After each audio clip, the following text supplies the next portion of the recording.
നമസ്കാരം. പുതിയ UDF സർക്കാരിന്റെ സത്യപ്രതിജ്ഞാ ചടങ്ങുകൾ പൂർത്തിയായി മണിക്കൂറുകൾ പിന്നിട്ടിട്ടും VD സതീശൻ മന്ത്രിസഭയിലെ മന്ത്രിമാരുടെ വകുപ്പ് വിഭജനം സംബന്ധിച്ച ഔദ്യോഗിക വിജ്ഞാപനം നീളുകയാണ്.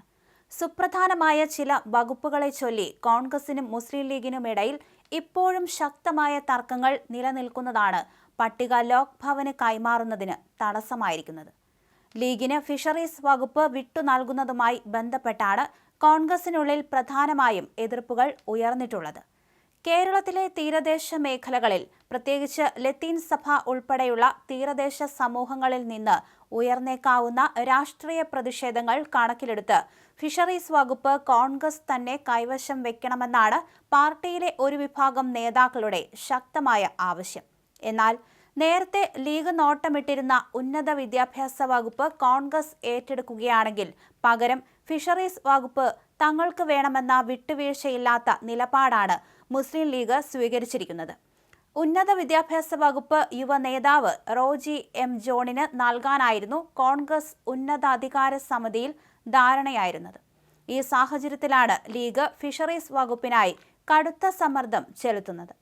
മറുവശത്ത് കോൺഗ്രസ് മന്ത്രിമാർക്കിടയിലെ വകുപ്പ് വിഭജനത്തിലും ചില അസ്വാരസ്യങ്ങൾ പുകയുന്നുണ്ട്. കോൺഗ്രസ് നേതാവ് T. സിദ്ദിഖിന് കൃഷി വകുപ്പ് നൽകാനാണ് ഒടുവിൽ തീരുമാനിച്ചതെങ്കിലും അദ്ദേഹത്തിന് ഈ വകുപ്പ് ഏറ്റെടുക്കുന്നതിൽ ഒട്ടും താൽപ്പര്യമില്ലെന്നാണ് പുറത്തുവരുന്ന റിപ്പോർട്ടുകൾ. സുപ്രധാനമായ മറ്റു ചില വകുപ്പുകൾക്കായി സിദ്ദിഖ് അനുകൂലികൾ സമ്മർദ്ദം ചെലുത്തുന്നുണ്ട്.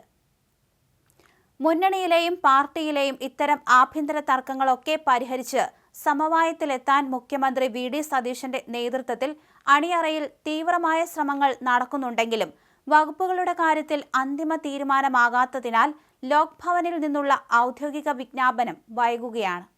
വരും മണിക്കൂറുകളിൽ ഉഭയകക്ഷി ചർച്ചകളിലൂടെ ഈ പ്രതിസന്ധി പരിഹരിക്കാനാകുമെന്ന പ്രതീക്ഷയിലാണ് മുന്നണി നേതൃത്വം. തെരഞ്ഞെടുപ്പ് പ്രചരണ സമയത്ത് UDF നൽകിയ ഗ്യാരണ്ടികൾ നടപ്പിലാക്കാൻ വൈകും. 5 ഗ്യാരണ്ടികളിൽ 2 മാത്രമാണ് ഇപ്പോൾ നടപ്പിലാക്കുകയെന്ന് മുഖ്യമന്ത്രി VD സതീശൻ പറഞ്ഞു. സത്യപ്രതിജ്ഞ ചെയ്ത് അധികാരമേറ്റെടുത്ത ശേഷമുള്ള ആദ്യ വാർത്താ സമ്മേളനത്തിലാണ് ഇക്കാര്യം വ്യക്തമാക്കിയത്. അതേസമയം KSRTC ബസ്സിൽ സ്ത്രീകൾക്ക് സൗജന്യ യാത്ര, വയോജനങ്ങൾക്ക് പ്രത്യേക വകുപ്പ് എന്നിവയാണ് പ്രധാനമായും VD സതീശൻ സർക്കാർ നടപ്പിലാക്കാൻ പോകുന്നത്. മെയ് 15 മുതൽ സൗജന്യ യാത്ര എന്നായിരുന്നു UDFന്റെ ഇന്ദിരാ ഗ്യാരണ്ടിയിൽ പറഞ്ഞിരുന്നത്. എന്നാൽ ഇത് നടപ്പിലാകാൻ ജൂൺ 15 വരെ കേരളം കാത്തിരിക്കണം. മാത്രമല്ല, എല്ലാ ബസ്സുകളിലും സൗജന്യ യാത്രയാണോ എന്ന ചോദ്യത്തിന് വിശദാംശങ്ങൾ പിന്നീട് വ്യക്തമാക്കും എന്നായിരുന്നു സതീശൻ നൽകിയ മറുപടി. ഇതോടെ ഫാസ്റ്റ്, സൂപ്പർഫാസ്റ്റ് എന്നിവ ഒഴിവാക്കി സാധാരണ ബസ്സുകളിൽ മാത്രമാണോ സൗജന്യം എന്ന സംശയം ഉയരുന്നുണ്ട്. അതേസമയം VD സതീശൻ മന്ത്രിസഭ അധികാരമേറ്റതിന് പിന്നാലെ മുഖ്യമന്ത്രിയുടെയും മറ്റ് മന്ത്രിമാരുടെയും ഓഫീസുകളുടെ കാര്യത്തിൽ അന്തിമ തീരുമാനമായി.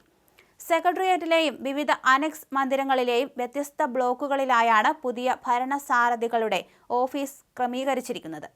ഭരണത്തിന്റെ പ്രധാന കേന്ദ്രമായ നോർത്ത് ബ്ലോക്കിൽ മുഖ്യമന്ത്രിയും മറ്റ് 5 മന്ത്രിമാരും ഓഫീസുകൾ പങ്കിടുന്നു. 3-ാം നിലയിലാകും മുഖ്യമന്ത്രിയുടെയും മന്ത്രി PK കുഞ്ഞാലിക്കുട്ടിയുടെയും ഓഫീസുകൾ. നോർത്ത് ബ്ലോക്കിന്റെ 2-ാം നിലയിൽ മന്ത്രിമാരായ K. മുരളീധരൻ, രമേശ് ചെന്നിത്തല എന്നിവർക്കും 1-ാം നിലയിൽ മന്ത്രിമാരായ മോൻസ് ജോസഫ്, ഷിബു ബേബി ജോൺ എന്നിവർക്കുമാണ് ഓഫീസുകൾ അനുവദിച്ചിട്ടുള്ളത്.